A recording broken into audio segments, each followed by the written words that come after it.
new member on the independent member. Nice to see you.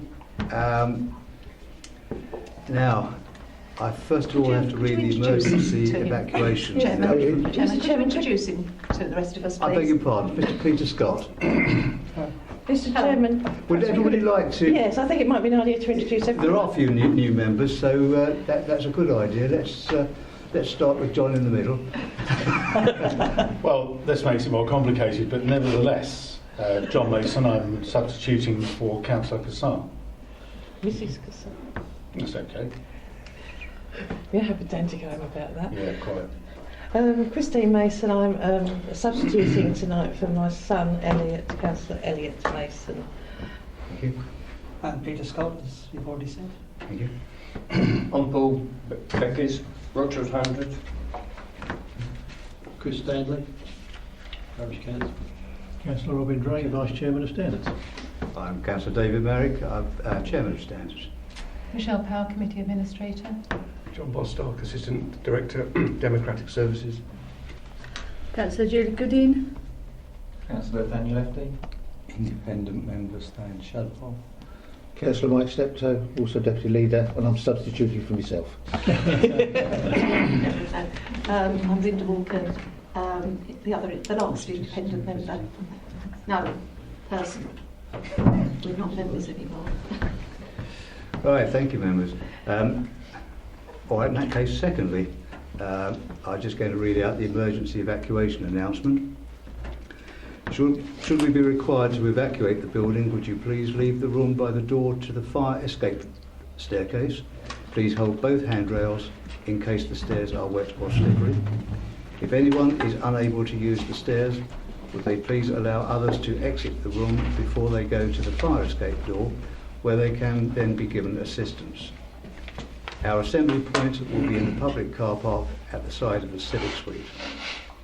Please do not delay your evacuation to collect any belongings.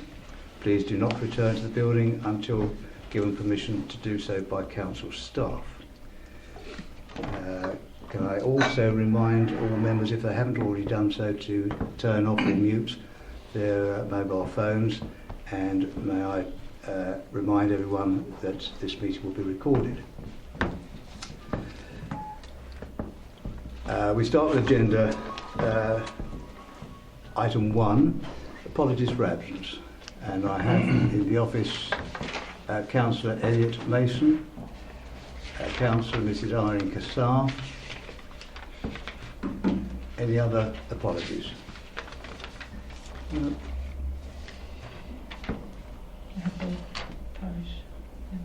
Oh, I beg your pardon. We also have apologies from parish representatives, Councillor Mrs Leslie Bingo and Councillor Mrs Debbie Constable.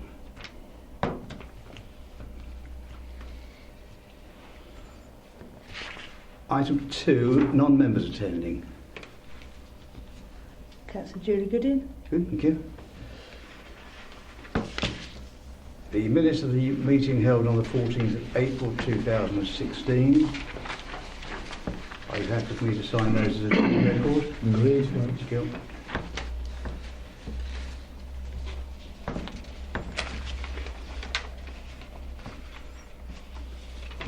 I should have asked if there are any substitutes. I know we have in fact dealt with them, but if we can officially deal with those. Please do. Councillor Mason, Mr Mason. As I've said, I'm substituting for Councillor Mrs Cassar. Thank you. Councillor Mrs Christine Mason. Yes, as notified, I'm subbing for Councillor Elliot Mason. Thank you. Thank you. Are there any declarations of interest?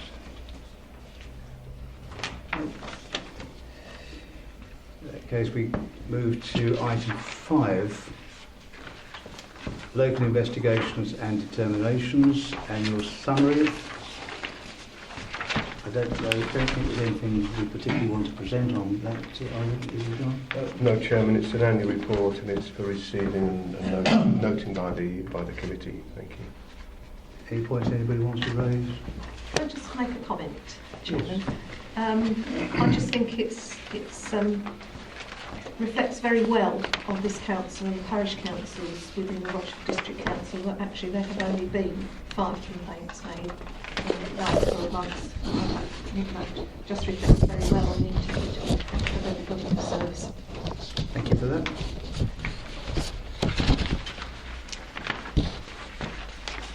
In that case, if we move to the recommendation, which is simply that the annual summary of local investigations and determinations for the 2015-16 municipal year be received. Is that agreed?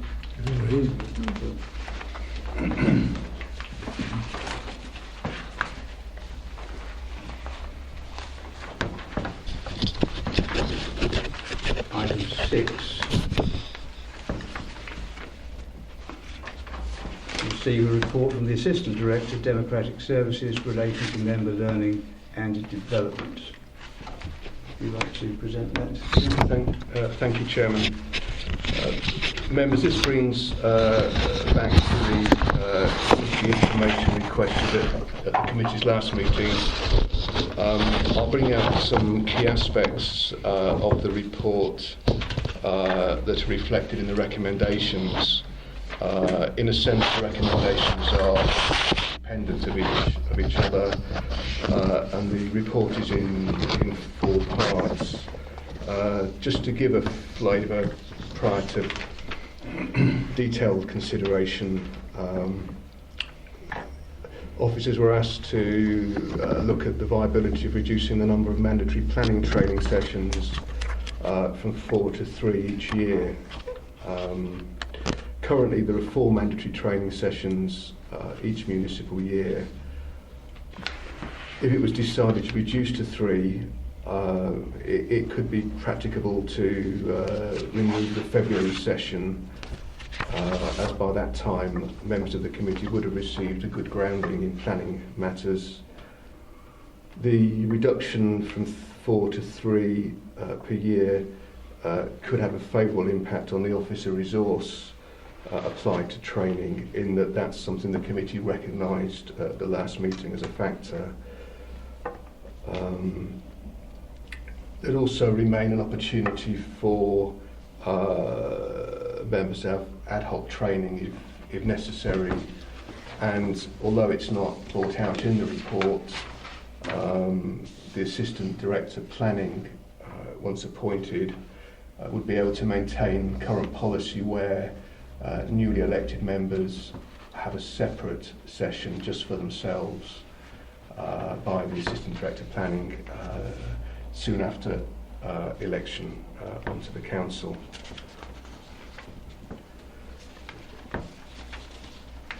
The second bit of consideration was around the content and quality of training sessions. It's felt that could be looked at, and more detailed discussion once an Assistant Director Planning is in post could be undertaken, and in any event the Assistant Director could, for instance, consult the portfolio holder for planning on their thinking on that training. That's just a thought, but again it's in the preamble of the report. The third area that members of this committee were interested last time was the time of day when members would prefer training. It was felt worthwhile to just review that aspect, and members of the council were asked for their views on a number of alternatives. The chart on Para 2.10 shows the responses received. I suppose from that alone there's a propensity. The propensity points to afternoons and evenings, but again, you know, that's just an observation based on the chart there. Then there was the question of incorporating e-learning into the programme, member training programme. The LGA does have a suite of e-learning modules, and officers are working with the LGA to make that available as soon as possible. It could potentially complement the current training provision. And again, that's just set out in the report there. There was concern, this committee expressed concern that the low attendance by the parish and town councils, particularly at bespoke planning training sessions. On page 6.3, para 213, with small a, small b and small c, that sets out responses received against that question, with some commentary on the district council's approach. Drawing attention to paragraph C, that suggests that it would be practicable perhaps for parish planning training to be in the evening, because that was, or does look to be a clear issue in terms of the parish experience. The other aspect of the bespoke planning training for the parish and towns is attendance.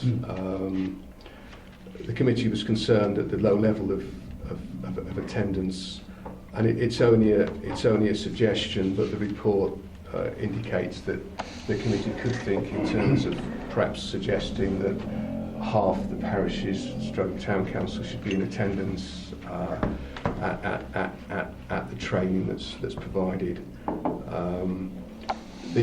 The first attendee from a parish or town council, there's no charge against that based on current policy, and there's a suggestion in the recommendations around that, but again it's for the committee. So Chairman, that's the sort of preamble up to the recommendations. I imagine the committee may want to discuss each recommendation in turn. The only thing I'd like to add is that recommendation 1, based on the flow of the report, that should include that members newly elected to the committee would have to attend the training session scheduled for May. That's really missing from that recommendation in terms of where the report's gone, but it's over to you and your committee, Chairman. Thank you. Thank you. I think it would be, as John suggests, I think it would be easier if we deal with each proposal in turn. I have 3 speakers. Are you speaking on the first recommendation? No, it would be the fourth one that I think we might much. Anyone speaking on the first recommendation? First of all, Mr. Chairman, if I may, I'd like to speak generally on the whole report, and I'd like to compliment John Bostock for this report, because we had a very detailed, lengthy and I think somewhat confusing meeting around areas of concern, and you have managed to bring all the areas together with the information that should enable this committee to make informed decisions going forward. So before I speak to any recommendation, I would like to compliment the officer on his work, if I may. Absolutely. But if you're referring to the recommendation 1, apart from the fact that we need to put a note in there about the training for new members, which has already been mentioned, I have no comment that I wish to add on to that. Which item were you? That is item 1. Yeah. It's already been proposed, I believe, that we add that in there that the assistant director would arrange training for new members, because we can't assume that new members will only be in May. So that I think we have to put in there something that we need to provide training should any new members come onto the council before when they come onto the council, before they take part in a training session in a development committee. I thought that's what you said. Someone said it. Yes, can that be?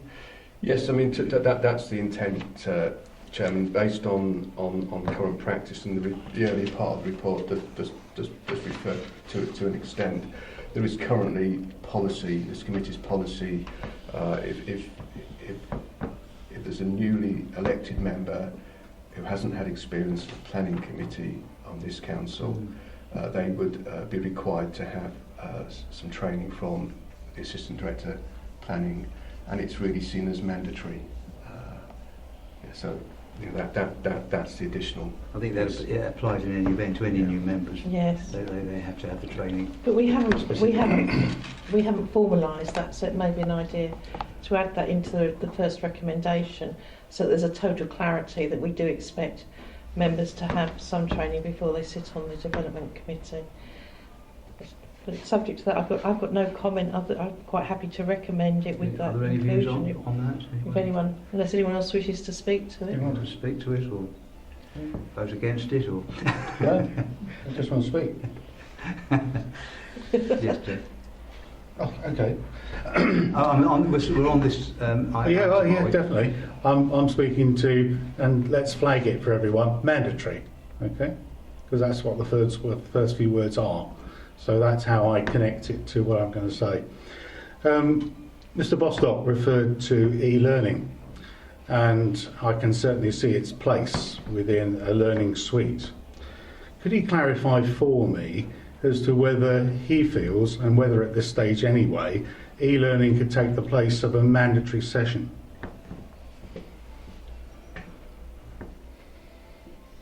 I think personally, Chairman and members, that's something the committee would need to agree once there's a proposal for an e-learning session. I mean, for instance, in my own experience, e-learning is quite different from the type of training that the members have had. There's usually a pass rate. There's perhaps different sort of stresses around it and need to perhaps retake. And in the compulsory training, mandatory training isn't something that councils have to introduce, and it's often it's clearly Rochford something that is right for Rochford and what Rochford wants. It would need to be considered carefully. So that's what I'd say on that. Yeah. Could I come back, Chair? Yes.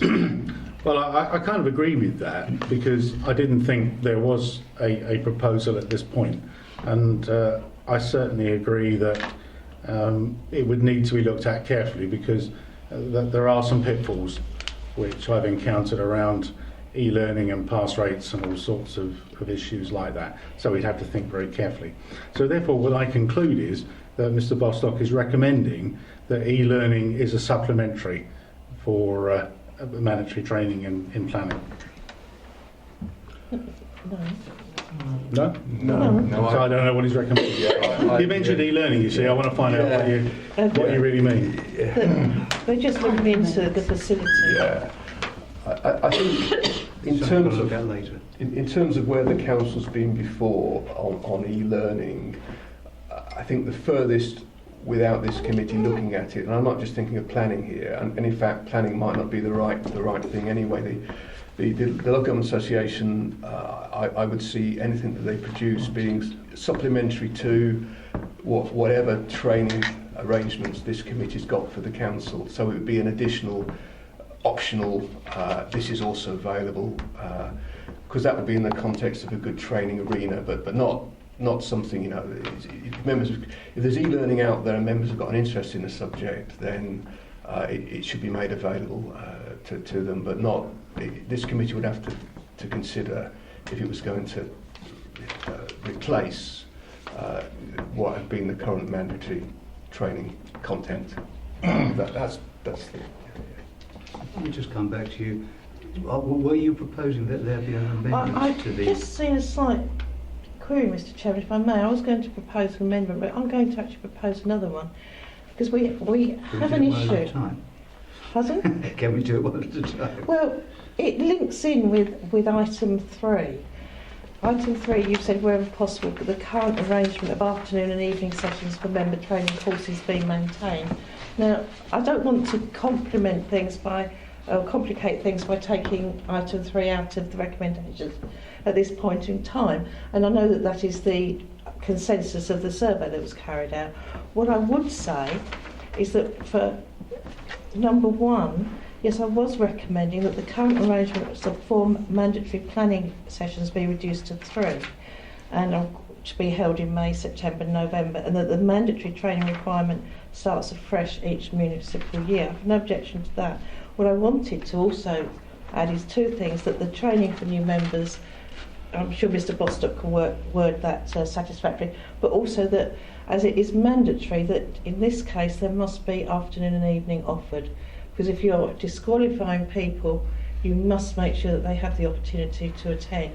And we have had to, as you know, we've had issues where people have had to go to great lengths to alter arrangements, and some people haven't managed to because of the cancellation of the afternoon sessions. So I think I accept item 3 as it stands, but I think for item 1, where it's mandatory training for planning, we must offer those 2 sessions. So I would like that amended, and I'm happy to move that if everyone's... Do you have a seconder? Do I have a seconder?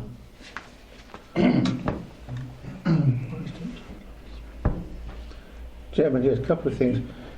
Firstly, with regards to the e-learning, at the moment I don't think we can go too deeply into, because we don't know the facts and the suitability of it for all members. So I think that's something for a future meeting. With regards to the Councillor Christine Mason was just saying about the mandatory training having afternoon and evening sessions, if it's just 1 or maybe 2 new members that have come in, then to set up a complete session may not necessarily be the right thing. It might be more, perhaps we need to make it a little bit more flexible, that those 2 members can arrange with the trainers to come in at a given time when it's going to be more convenient to them, because it seems a bit daft setting up a proper training session just for 2 people, for example. I mean, it did occur to me If I could just finish, something like that might need to be dealt with on an ad hoc basis. No, I'm sorry, if I can come back on that. I'm not talking about... I hadn't quite finished what I was saying. So You've misunderstood what I said. Okay, let me finish what I was... Certainly. And I've lost my thread now. No, it's gone now. No, you've misunderstood. The afternoon and evening wasn't for the training for the new members. It's for the May, September, November sessions that we have to attend. We've always, until the last year, had 2 sessions offered, and we've always had the opportunity to either attend an afternoon or an evening session. Then it wasn't quite clear what you meant there. Yeah, I'm sorry if it wasn't clear. That's why I said it was an addition from bringing 3 over to 1. No, not for the training for the new members. That's always been done on an ad hoc basis. I apologise if that wasn't clear. I've just recalled, Chairman, what I was going to say was, when we're talking about a new member, are we referring to somebody that's never been elected before?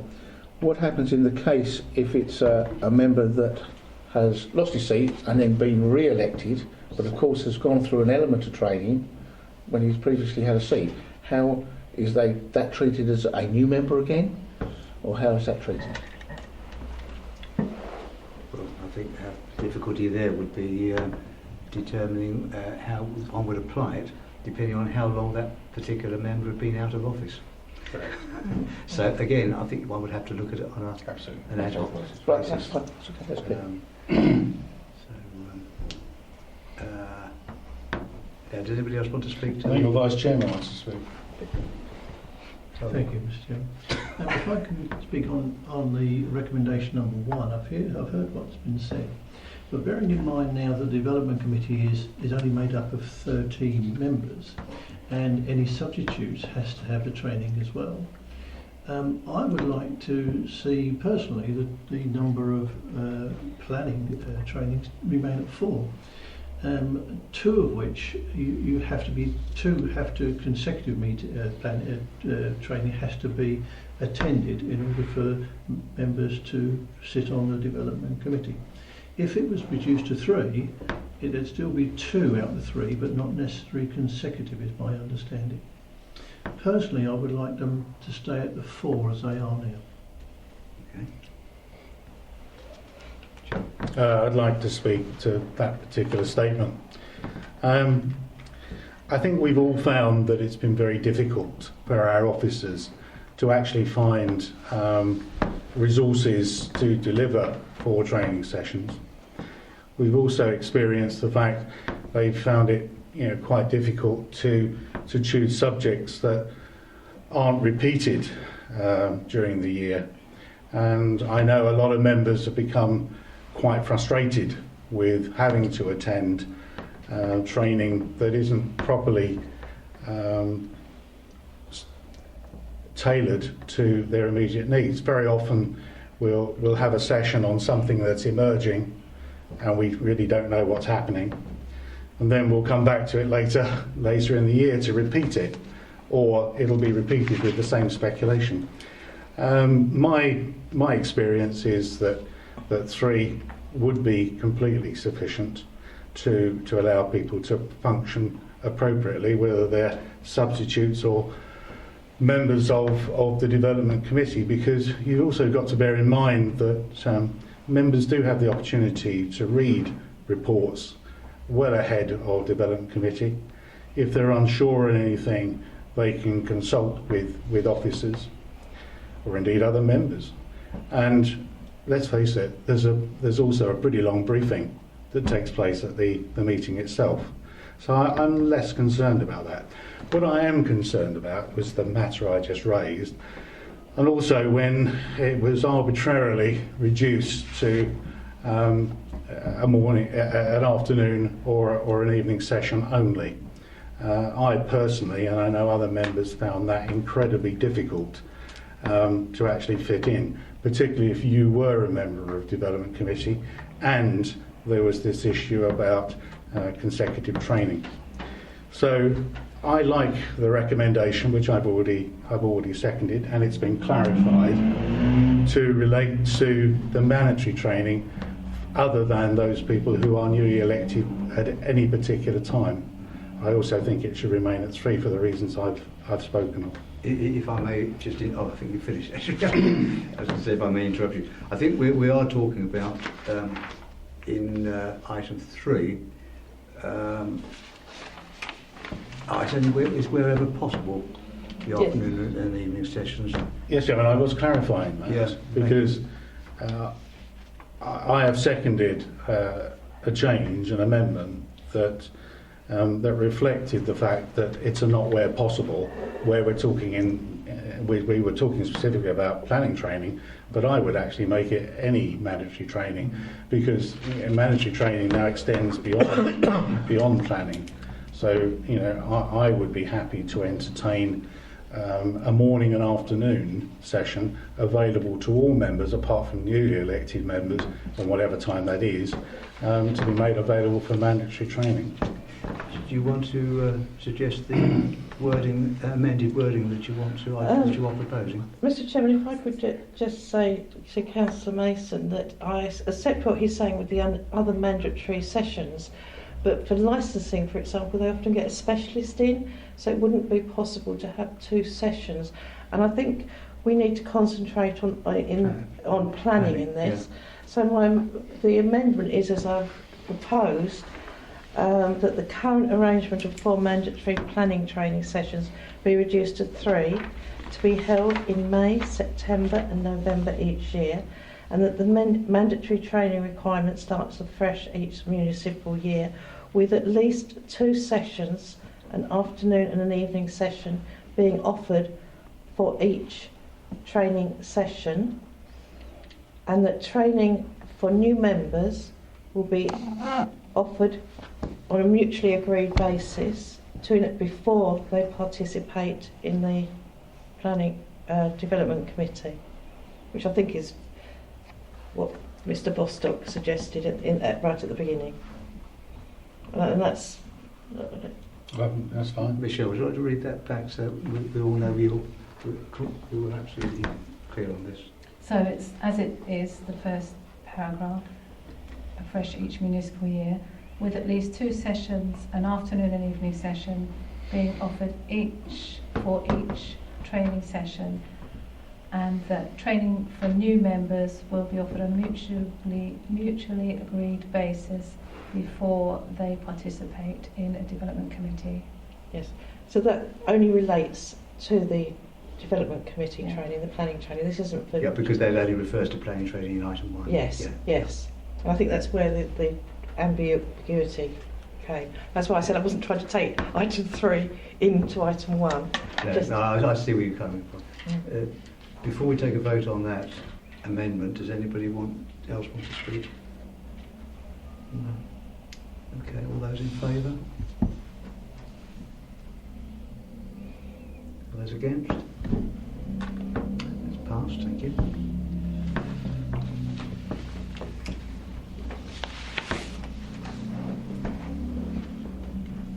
Now go on to item 2.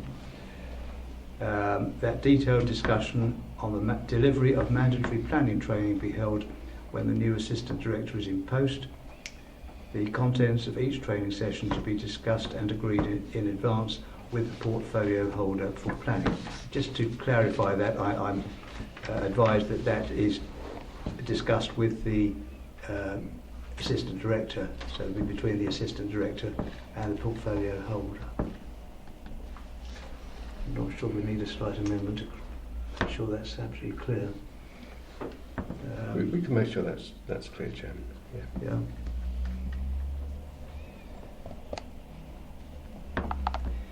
Does anybody have any queries on that? Or points to raise? This is Christine Mason. Thank you, Mr. Chairman. I've got nothing wrong with opposed to what's recommended there, but I think we have all expressed concern over the content of some planning sessions in the recent year, I would say. I'll leave it at that. And whilst I think it's quite handy to have a discussion and agreed between the assistant director and the portfolio holder for planning, I would like to extend that also to the chair of the development committee, so that we have slightly wider perspective on what's being offered for training, rather than rely purely on the portfolio holder. So I'd like to add it to the chair of the development committee as well as the portfolio holder for planning, if there is no disagreement with that. Second. Yeah, I will. I didn't know it was coming. It makes a lot of sense, because the portfolio holder is looking in particular at policy, and there is emerging policy all the time, but there's particularly a strong basis of emerging policy at the moment with the revision of the core strategy, where at the same time our development committee is operational, and there's operational needs for current planning. So actually I see that as a huge benefit. Anybody have any points to raise? No? In that case, all in favour? Thank you.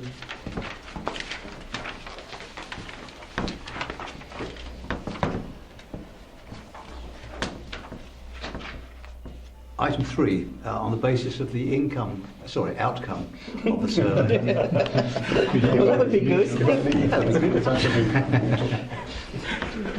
Wherever possible, the current arrangement of afternoon and evening sessions for member training courses be maintained. That's right. Don't think there's any disagreement on that, is there? Oh, there is one. No, not disagreement, just the chair, maybe it has a start time, but it doesn't have a suggested finish time. As I noticed when the licensing training we had to leave because it went on longer than we thought it would be. So maybe maybe it doesn't have to be exact time, but maybe a suggested finish time. People can make plans. Do we want to pin? I was going to say that's very much in the control of the members on the training as to Yes. how many questions and comments they want to make. So I think that's within their own power. I think that's right.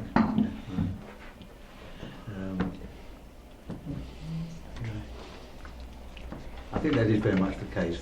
That most of the sessions do tend to. Yes, they do tend to finish at a certain time, but they must know. They've been doing it so long, they must know within reason how long it's going to last for. Yeah. Normally it lasts for about 2 hours. Yeah, usually about 2 hours. But some, like the planning, the licensing, it went on because we had an extra part when we went down into the council chamber. Yes. And I remember I had to leave halfway through to pick kids up from school or something. Yeah. And if they knew what time it was, they could have made up arrangements to get someone else to pick them up or something like that. Are they told how I think normally the licensing training is 3 hours, and we do put that in the booklet, but probably for new members it wasn't clear enough. But that always is the one that is 3 hours there. The rest are all 2 to 2.5. Yeah. Right. Christy Mason. Christy Mason. Thank you, Mr. Chairman. This recommendation has come as a result of the survey, and I think it was quite good to see that we have got some information to base that recommendation on, that we're using facts rather than speculation. But it was very close. The morning sessions and the afternoon sessions, if you actually, the people that were close, was 11 to 13. So bearing in mind that in 2 years' time we will possibly have some different members in the council, can I suggest that this is reviewed in 2 years' time? But we can always do that anyway. Yes, but things tend to get forgotten, don't they? I Sorry? said things do tend to get forgotten if they're not noted. I know we can do it, but am I going to remember in 2 years' time to bring it up? Is anyone else? Unless it's a formal recommendation, I don't think we would remember in practice. I'm not saying that we would deliberately forget, I would just say that we're very human, and there's a lot going on in council. It was just a point. I have no strong feeling, but I just think it would be good to keep our sessions applicable to the members of the council that are on the council at any particular time, whoever they are. Yeah, I think what we would have to react to any concerns that had been expressed, which would trigger a review of it at that time. Do you not think? If we wait for concerns to be expressed, Mr. Chairman, we have already then caused a problem. Because if people are expressing a concern, there's a problem. What I'm trying to do is, we have here a consensus that suits the majority of members. What I'm trying to do is to make sure that going forward, in 2 years' time, because we have no elections next year, that we still have a consensus that meets the majority of the members. And the survey, I don't think, I'm sure the officers will correct me, but I don't think it was a particularly onerous or time-consuming survey. And for that would then give this committee information that if it felt then it was necessary to act on that information, it could. If we leave it until there's a problem, we then have to get the information. Having then sought the information, we have to wait for another committee meeting, and they're not that frequent. So almost a year would have passed before anything could have been done. You apply that to almost anything though, can't you? Well, perhaps we should improve. Chairman, perhaps we can sort of come a little bit halfway rather and have a fixed review that when we do the survey reports from after the training, that perhaps it's an item added to that sheet that we fill in after the training as to how that timing of the training has been, and monitor what's coming in from that side of things. Happy with that? John Mason. I clearly need to wave my hand a lot more vigorously, and I will do so assiduously to gain your attention. The situation is that I think it's a fair suggestion. I think it's a fair suggestion from Councillor Steptoe. If we can put a prompt somewhere, or we can just leave it to our officers to ensure that it comes back in some form. I wanted to pick up on the point that Councillor Efty made. I think he made a pretty good point. I think the solution is in letting members know beforehand how long a session is expected to be. And I guess we leave it to members' discretion as to whether or not they have to go before the end of a session. Although if it's not materially earlier than the large part or the material part of the session, then that's fine. But I'd hate it if members ever stood up after halfway and said, I've got to go now, and expect to get a credit for a mandatory session. But I just like to raise that as I'm not making anything more of it than to say that if that becomes an issue, then this committee will have to consider just how long members can be at a session to get an award of having committed the training, which comes back into a certain extent to what the point that was made around e-learning, which was about how do you know? E-learning, you know from the results whether somebody is actually assimilated and understands the training or not. At the present time, we don't know anything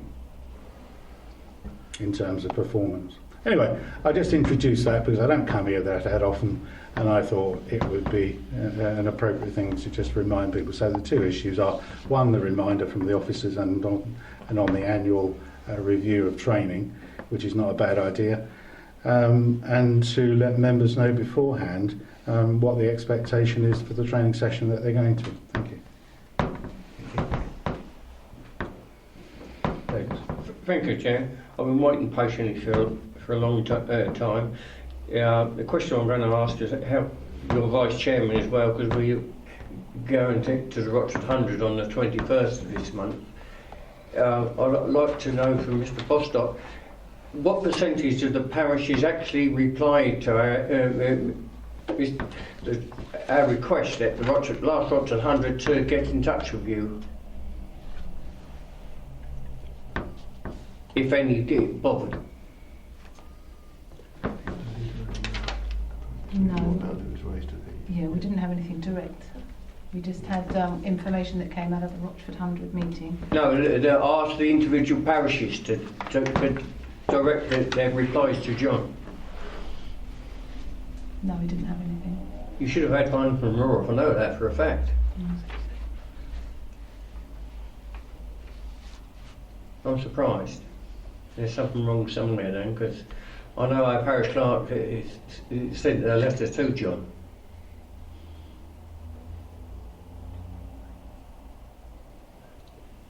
You know, so yeah, I know.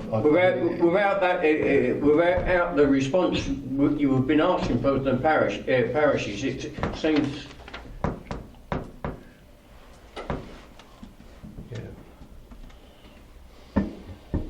It was raised through the Rochford 100 Association. Yeah. I was the one who raised it with your Vice Chairman of this committee at the Rochford 100 to get in touch with you, direct, from the parishes.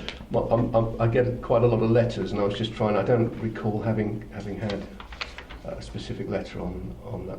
Apologies if one was sent, but the mechanism was through. Attendance at the Rochford 100 and getting feedback that way. Yeah. I'm surprised. You know what we got to do on the 21st then, sir? It's not on the 21st, it's on the 14th. I would know it's 21st in my diary. It's been changed. I better speak to Jan. I think you should. Right. Does anybody else want to... we're still on item 3, by the way. Does anybody else want to speak on item 3? Okay, so are you proposing an amendment? I think we have... No, I wasn't proposing an amendment, but I do think Councillor Steptoe has raised a valid point, and I do think that the review is necessary. I think if the officers are happy to make sure that comes before the committee in an appropriate fashion, or on the... I was just thinking on the forms that we fill in after. It just be done as a procedure. Yes, it could be done on the forms. I've got. Or on the annual the annual review. Yeah. I mean, or the annual review. So I'm not proposing it because I'll leave it up to the other members to decide what they think is the best way forward. I think just to update it on the report form. That's it. Chairman, and then the chairman can monitor what's going on. I mean, the officers do report yearly on the member training programme to this committee. They could undertake a similar survey. I know every 2 years was mentioned initially, 2 years, but it is for the committee to decide that. But they could, in every 2 years, just trigger that survey just to confirm. I mean, the afternoon and evening fits with best practice that came through us having the charter for member development, but nevertheless, it's it's a test, isn't it, against what actually suits Rochford? Because Yes. you know, compulsory training wasn't in that, for instance. So you know, it's horses for. So we could do that, Chairman. We could introduce something that suits what's been, you know, and you know, yeah. Thank you, Mr. Foster. If that suits the committee. You happy with that? Yes, yes, perfectly. Is something you wanted to say? No, on item 4 is what I want to speak You're on. on item 4. All right. I'm waiting patiently. You're getting early. So there are no amendments on item 3.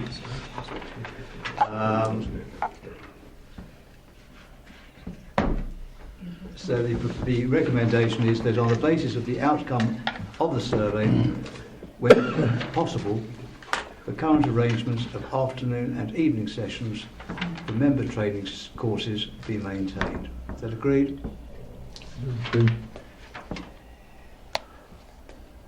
Item 4,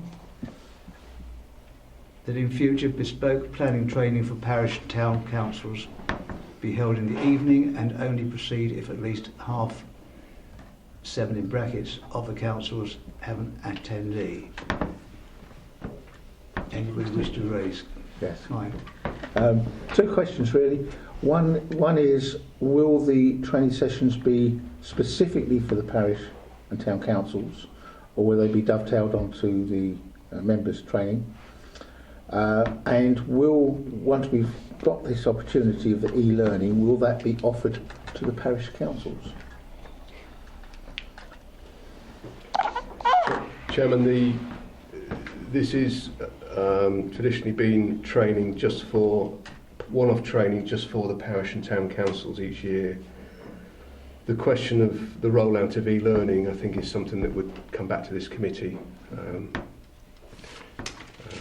But it's a possibility that that might be an availability to parishes as well. Yeah, including possibly that offered by the LGA. It would.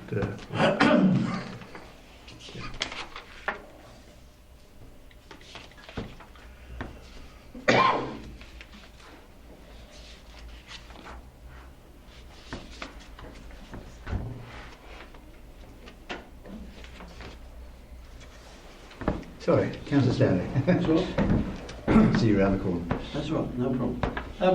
Is there any reason why parishes can't attend the same meeting as the councillors, what we've just discussed? At the same time? I think they do. Space. Sorry? Space. Space? Space. The final frontier.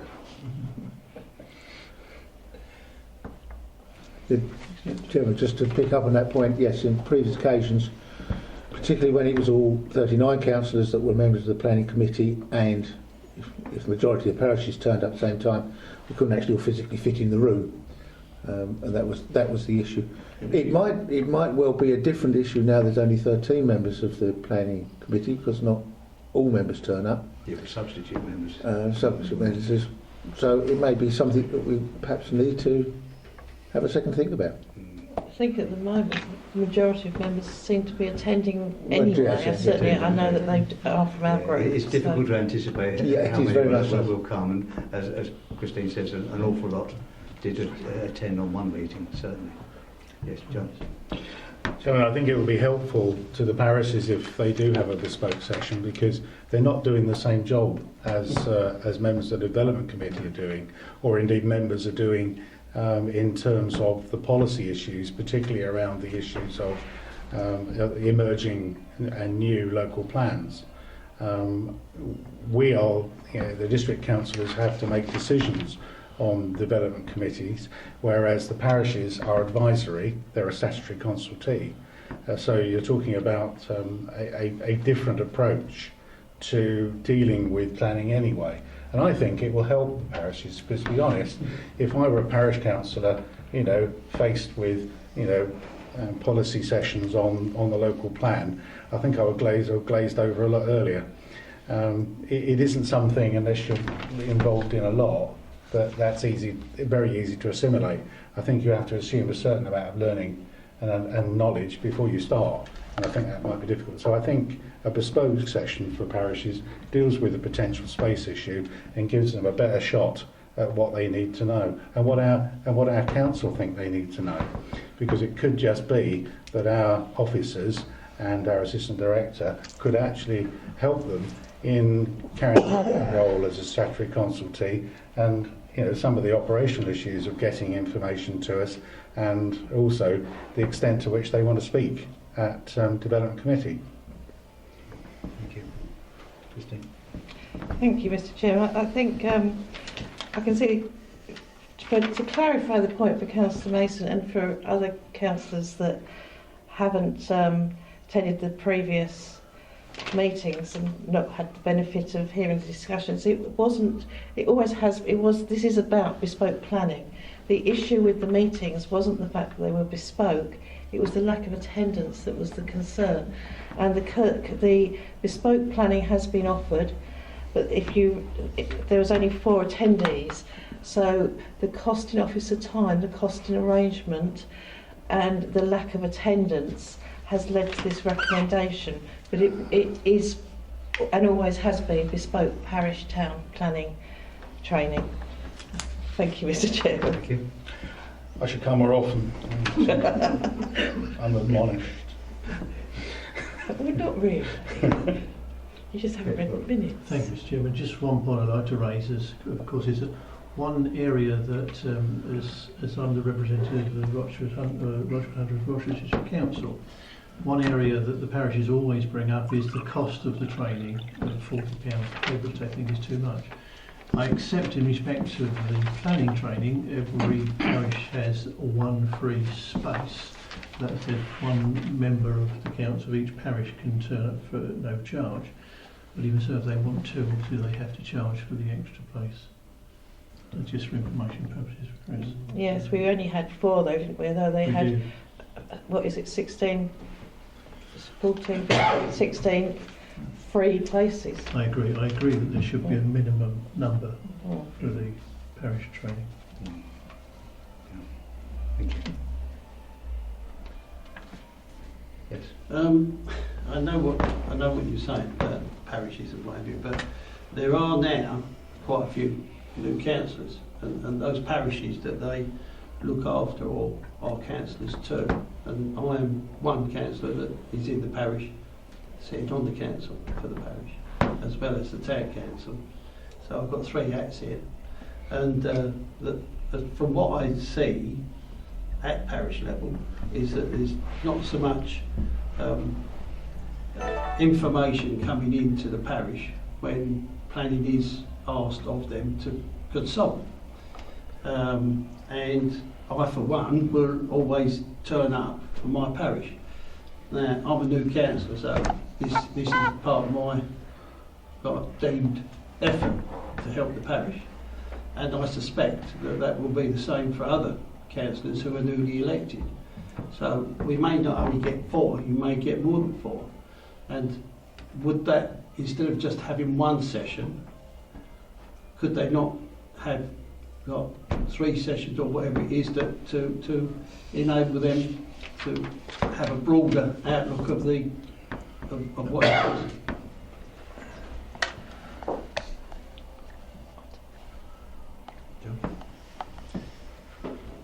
Jim, I think there's possibly 2 distinct things here. I mean, tonight the committee's looking specifically at the low levels of attendance at the bespoke training and whether or not there should be a minimum figure for that. The question of parish and town councillors feeling that they've got sufficient involvement and information around being able to fulfil their role is probably something that the new AD planning should have a look at, because there might be a number of ways around that, and it might well need looking at. That's the only thing I'd say on that, Chairman. Thank you. Okay with that? Can I come back? Yeah, by all means. All I'm saying is that we can't exclude from the survey that you did, John, if you don't mind me calling John, that it was with other councillors and not councillors at this present time. So my response is that that's on yesterday's bit of paper, and we want to know what's on today's piece of paper. So, in other words, put that question out to those councillors or to the parish councils to give us some idea as to who would want to do that, to come to these meetings. Because if you're just proposing to do this ad hoc during the year or the next 2 years or whatever the case is, I may not be here in 2 years' time, but I can put my information on there, but it may not suit the councillors that may be here, for instance. So you've done it, this is yesterday's piece of paper and not today's piece of paper. So what I'm saying is get it out to the parishes, see who wants to get themselves involved in this development, and then we can carry it forward. We do it on an annual basis, don't we? Chairman, the survey of afternoon and evening and morning was a survey of district councillors, this being the district council's training programme. The district council provides some bespoke planning training for the parish and town councils. It doesn't need to, it does so because it seems good practice.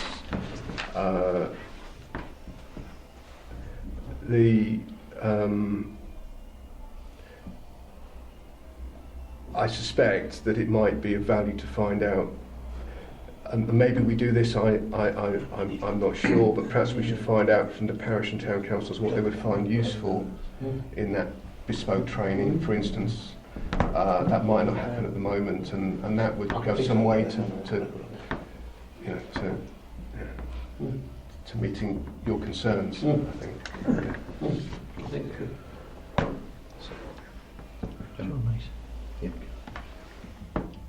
Chairman, I'll start with a question. I think we're probably going to get a partial yes. Presumably all the parishes, they weren't when I was on the Rochford 100 Association of Local Councils. Not all the parishes are represented. So I suppose I'm going to ask the question, are they all now? Yes. Good. That's what I thought I'd get an answer from. Thank you. In which case, there's an appropriate forum for the parishes to have on their agenda for that Rochford 100 meeting, some discussion as to what the parishes want in terms of training on planning, which they'd like to ask the district council to fulfil. And you could, the parish councils can come up with appropriate numbers. So the issue of making it ad hoc is actually an advantage to you. It's not a disadvantage, it's a distinct advantage because it's in your hands. Thank you. Councillor Lefty. Councillor stepped over before me. Thank you, Chair. I haven't got you down, actually. All right, okay. Carry on then. I'm quite happy to be ignored. I was going to say, in my role as Deputy Leader, I intend to go out to talk to all of the parishes. In fact, I'm visiting the Rochford 100 Association as an official visit this coming Thursday. And it's one of the questions that I had planned to ask was why hadn't they been attending some of the training that we'd offered, what was the problem, and to sort of find out some of those sort of bits of information from the parishes direct.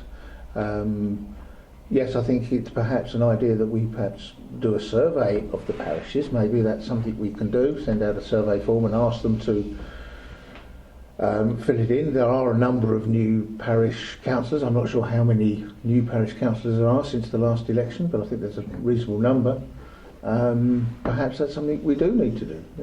But I'm quite happy to report back to this committee with some of the questions that I ask when I go out on my intended visits over the next couple of months.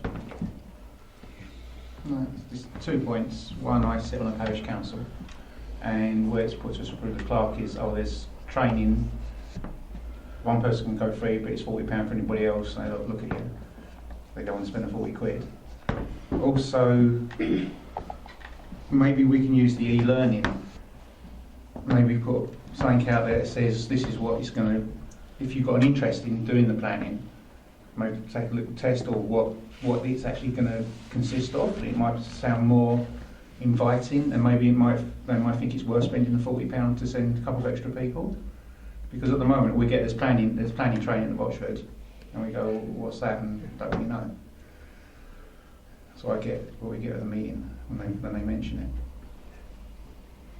Chairman, the only thing I perhaps will comment on in terms of this committee over time and the training, we've got an exhaustive training programme as an authority that actually got us to charter status, but it is the District Council's training programme for district councillors, and local councils, i.e. parishes and towns, have a number of avenues, including now the National Association at Dunmow.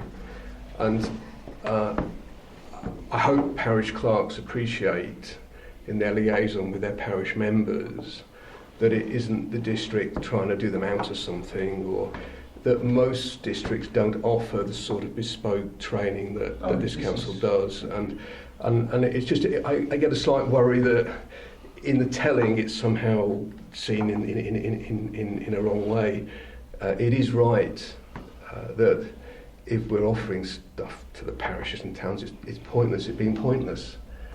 But this, and tonight, and this is the District Council's training programme, it's got no remit, it's not part of the parish, apart from the monitoring role of the monitoring officer. You're distinct councils, and it's just, it's good practice, but that's, I'll just add that, Chairman. Did you want to come back on that? Yeah,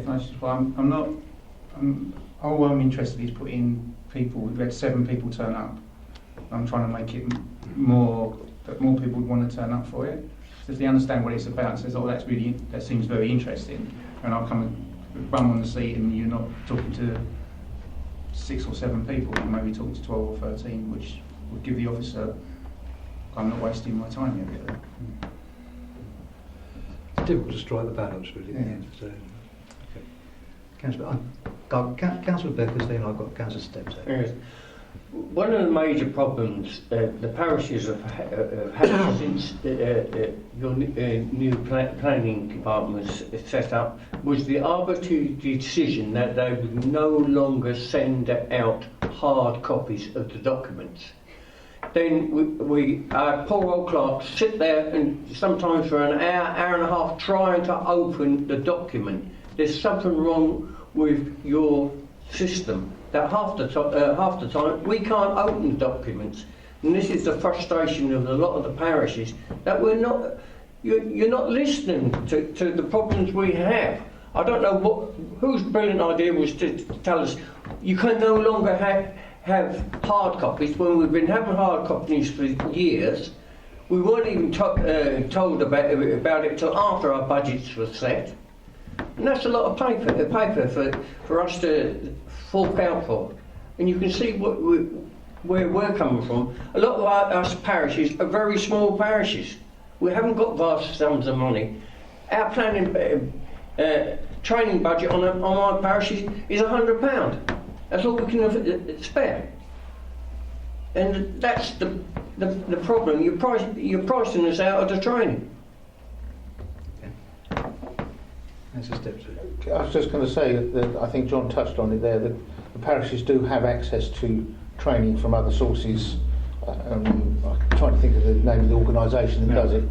The National Association of Local Councils. So they do have other training opportunities. I know my particular parish, we've had a number of people who've gone on to that because they preferred to go that direction rather than come to us. So we're in a competitive market. That's just a fact of life, I'm afraid.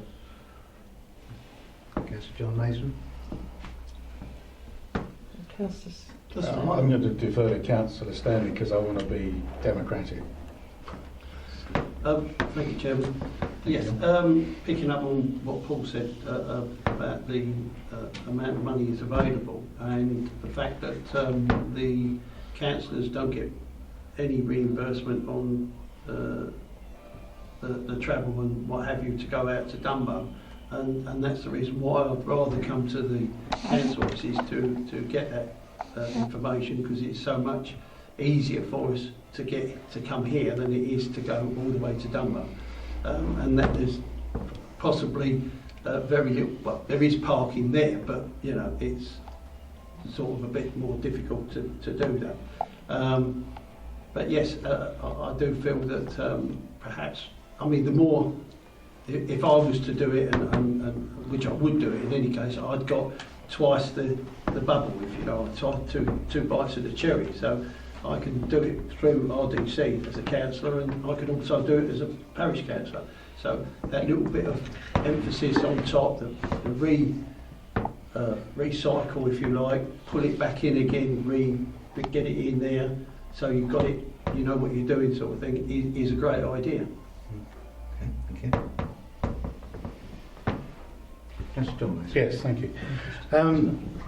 I don't want to appear in any way critical, but I really think if the Rochford Association of Local Councils is going to work, then that's the appropriate forum for the parishes to work out together really what planning support they really need.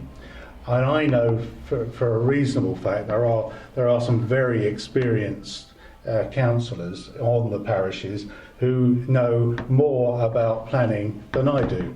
So and then there are clerks who have also spent a long time learning their trade and in particular participating in planning statutory consultee work. And I kind of think that, I think if the Rochford Association of Local Councils puts this on their agenda, they can really work out together the parishes what they really need, and to an extent what they can actually provide to themselves. Again, it's a cost benefit because it's free. Also, I'd put it to you: could the parishes not ask NALC to send a travelling trainer instead of you all having to go to Dumno? It's obviously, you know, if 14 parishes, is it 14? Well, all went to Dumno. It sounds like a song, doesn't it? 3 men went to Dumno. I'll forget. You're not going to join in, are you? No, that's a dreadful lot. Anyway, did that if 14 of you all went to Dumno, it would be more expensive than one trainer coming from Dumno. So I think there's something there that, you know, John Bostock has properly pointed out. You know, we have a district planning, we have a district training programme which we are trying to assist the parishes with. They seem to have a problem with it. We're not sure what it is. We've got Councillor Steptoe who's going to go and ask them, and I think the Rochford Association of Local Councils can actually do something here, you know, to help reconcile, and maybe point in the right direction for how to deal with the training that's needed. Because we do have regular meetings with parish and town councils, don't we? Well, yes. Possibly this is something... Which is why I'm saying I can't understand how we've got to this, you know, feeling where they, you know, you've got parish councillors here, some dual-hatted people as well, and they say there's a problem. Well, I think those problems, you know, could be elucidated a lot easier than around this table, because, you know, we're a little frustrated because we're trying to help you, but we don't know how to.